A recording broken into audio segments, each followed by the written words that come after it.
Dans cette vidéo, on va voir comment créer et utiliser les tilemaps dans Godot 4 afin de pouvoir facilement et rapidement créer des niveaux dans votre jeu à partir d'un certain nombre de tuiles de base. Alors la première chose qu'on va faire, c'est de créer une racine à notre scène et d'y ajouter un tilemap. Donc on va rechercher dans la liste des nodes le tilemap et ensuite dans notre tilemap, vous pouvez voir ici dans l'inspecteur les propriétés du tilemap. Ce dont il a besoin, c'est d'un tileset. Donc on va cliquer sur nouveau tileset, on va recliquer sur tileset pour pouvoir ensuite ajouter notre tileset. Alors moi j'ai pris pour cette vidéo un tileset que j'ai trouvé sur internet, sur le site de Kenny plus précisément. Donc on a juste à glisser et déposer le tileset dans l'arborescence des fichiers de notre projet. Et une fois que c'est fait, normalement vous avez ici, si vous avez sélectionné le tilemap, un onglet tilemap et un onglet tileset. Donc on va venir se positionner dans l'onglet tileset pour ensuite glisser et déposer notre tileset ici.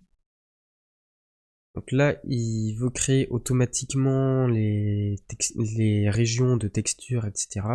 On va cliquer sur non pour le faire nous-mêmes. Ce qu'il va falloir faire déjà, c'est choisir ici la bonne taille de région de texture. Alors moi, mes tuiles ont une taille de 16 pixels par 16 pixels, donc j'ai pas à changer. Mais par exemple, vous pourriez avoir des tuiles de 32 par 32 qui sont 4 fois plus grandes. Et il faut bien vérifier ici qu'on a la même chose, parce que sinon, les tuiles, si vous mettez ici quelque chose de trop petit, quand on va peindre, les tuiles seront superposées les unes sur les autres, ou alors si c'est quelque chose de trop grand, il y aura des trous entre les tuiles. Donc, bien faire attention, on va mettre 16 par 16 ici, et la même chose ici. Ensuite, pour créer une tuile, donc dans configuration toujours, vous sélectionnez les tuiles que vous voulez créer, donc je vais créer ces trois là pour commencer. Ensuite, si vous revenez dans tilemap, que vous sélectionnez l'outil peindre ici, que vous sélectionnez la tuile que vous voulez peindre, vous pouvez peindre dans votre scène. Donc là, je peins un peu n'importe quoi, je vais annuler ça, CTRL Z.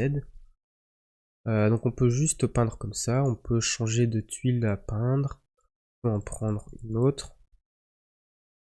On peut peindre des lignes comme ceci, peindre des rectangles, ou bien si vous avez déjà des zones entourées par un certain type de tuile, vous pouvez remplir à l'intérieur de cette zone, comme ceci. Et pour effacer, c'est... je vais revenir ici. Pour effacer, c'est clic droit, comme ceci. Du coup, pour tout effacer, faites rectangle, clic droit. Alors, il y a des raccourcis clavier bien pratiques à connaître.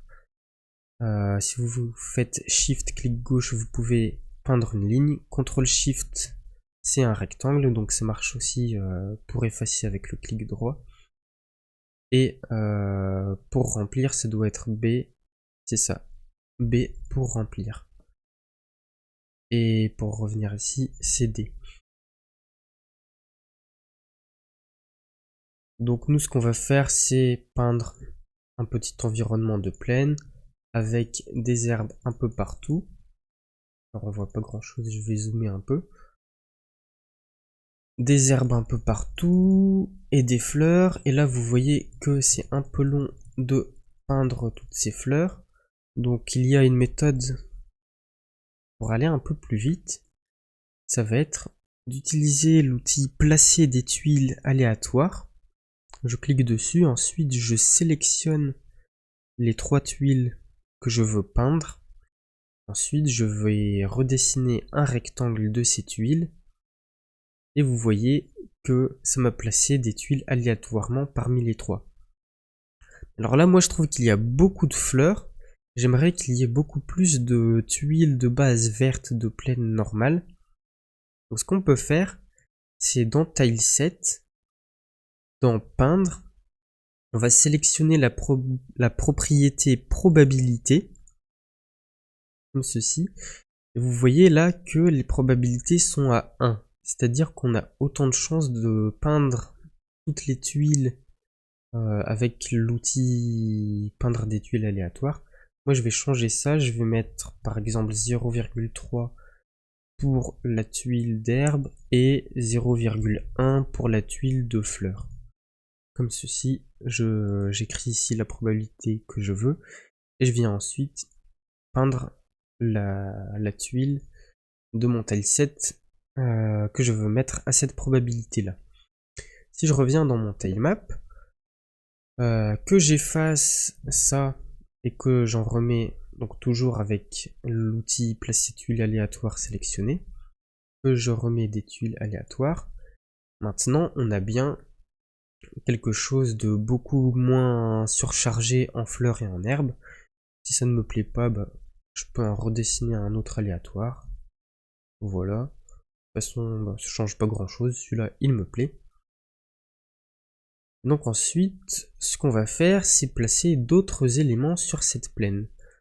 Donc on va revenir dans Tileset, dans Configuration, choisir un autre élément, par exemple les champignons.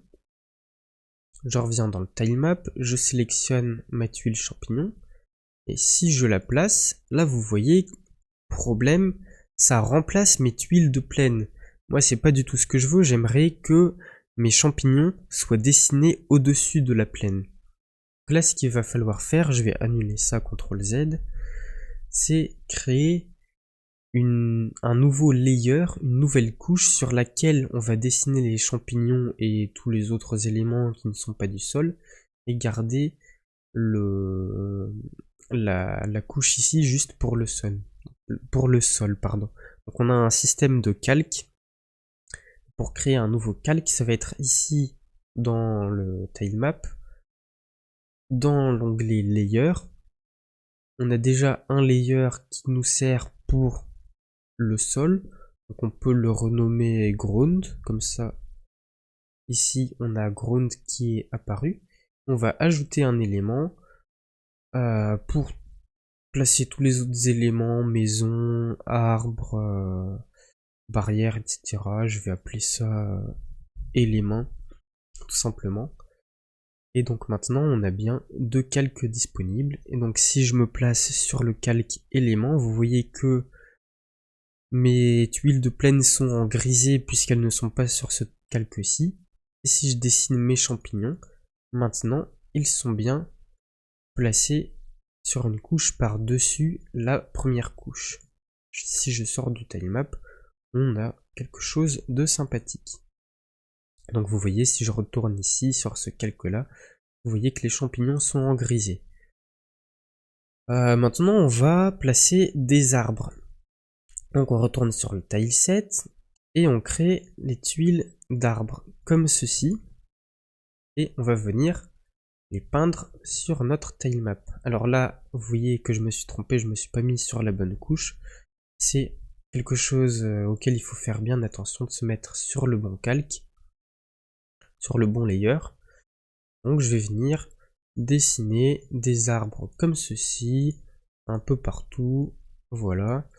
Là vous voyez que c'est assez embêtant parce que comme mes arbres sont sur deux tuiles de haut, bah, je dois placer les deux tuiles à chaque fois. Moi j'aimerais bien qu'il y ait une tuile qui fasse deux cases de haut et que quand je clique ça me mette les deux tuiles d'un coup, ça me mette tout l'arbre d'un coup. En fait comment on va faire ça? On va revenir dans Tileset, on va supprimer toutes les tuiles comme ça, on va les recréer. Donc ce que je fais c'est que je crée une tuile, et au lieu, alors ne regardez pas ce qui se passe ici pour l'instant, et au lieu de recréer une autre tuile ici, je vais venir dans sélectionner, je sélectionne la tuile que je viens de créer, et je vais venir l'allonger comme ceci tout simplement. Je peux faire la même chose pour l'autre arbre. Je crée une tuile, je la sélectionne et je l'allonge. Alors là, vous voyez qu'il y a des points d'exclamation. Ça correspond aux tuiles ici que j'ai détruites. Moi, je vous conseille de bien créer d'abord toutes vos tuiles et tout votre tileset avant de commencer à peindre votre niveau définitif. Si vous modifiez des choses entre temps, vous allez avoir des problèmes, des erreurs un peu partout. Donc moi, je vais venir effacer ces tuiles qui n'existent plus là. Maintenant, il y a un autre petit problème avec les arbres, c'est que ils font deux tuiles, ils font 2 cases de haut, mais ils s'étendent sur 3 cases. Là, le centre de l'arbre est au centre d'une tuile, qui fait qu'il dépasse un peu en haut et un peu en bas. Moi, j'aimerais qu'il soit seulement sur 2 tuiles. En clair, qu'on le décale d'une demi-tuile. Donc pour faire ça, je vais revenir dans le tileset. Par exemple, vous voyez, celle-là, elle dépasse un peu en haut. Je vais sélectionner sur peindre. Là, la propriété que je vais choisir, ça va être origine de la texture. Là, vous voyez que sur les tuiles carrées, il n'y a pas de problème d'être au centre. Mais ici, quand on est au centre ici, ça nous gêne un peu. Donc je vais juste venir décaler de 8 l'origine et je vais appliquer ça sur ces deux textures, sur ces deux tuiles. Je reviens dans le tilemap. On va supprimer cet arbre-là qui dépasse maintenant. Maintenant, vous voyez qu'on peut mettre des arbres facilement dans notre niveau et on n'a plus à chaque fois à sélectionner deux tuiles.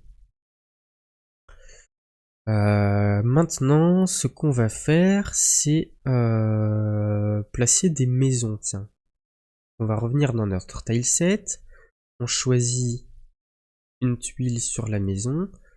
On sélectionne pour agrandir cette tuile pour qu'elle fasse toute la taille de la maison. On va créer aussi une tuile pour la fenêtre et une tuile pour la porte. Comme ça, vous voyez que je peux placer ma maison. Alors on a encore le problème d'origine de la texture. On revient dans peindre, origine de la texture. Et là, on va mettre un décalage de 16, de moins 16 et de moins 24. Voilà, parfait, là on est dans le coin. Je reviens ici, je place ma texture et ça m'a bien mis ma maison. Et je peux positionner une petite porte et une petite fenêtre. Et maintenant, cette maison avec cette porte et cette fenêtre, je vais peut-être la mettre plusieurs fois, voire des dizaines de fois dans mes nombreux niveaux. Donc, je vais pas vouloir à chaque fois rajouter à la main la fenêtre et la porte. Ce que je vais faire, c'est créer un motif ici dans l'onglet motif. On va passer en mode sélection. On va sélectionner ici toutes les tuiles qui correspondent à ma maison. Et je vais venir glisser, déposer cette sélection ici. Ensuite, si je repasse en mode dessiner, en mode peindre, alors on va décocher placer tuiles aléatoires. Maintenant, on peut placer la maison avec la fenêtre et la porte comme ceci. Il n'y a plus de problème. Je pense que ce sera tout pour cet épisode. On a déjà appris plein de choses sur les tilemaps et on a de quoi faire pas mal de choses. Bien entendu, il y a encore d'autres fonctionnalités à explorer qui sont bien pratiques. On verra ça dans d'autres épisodes. Donc pour pas les manquer, n'hésitez pas à vous abonner à la chaîne. Et si cette vidéo vous a plu, mettez un like, un commentaire.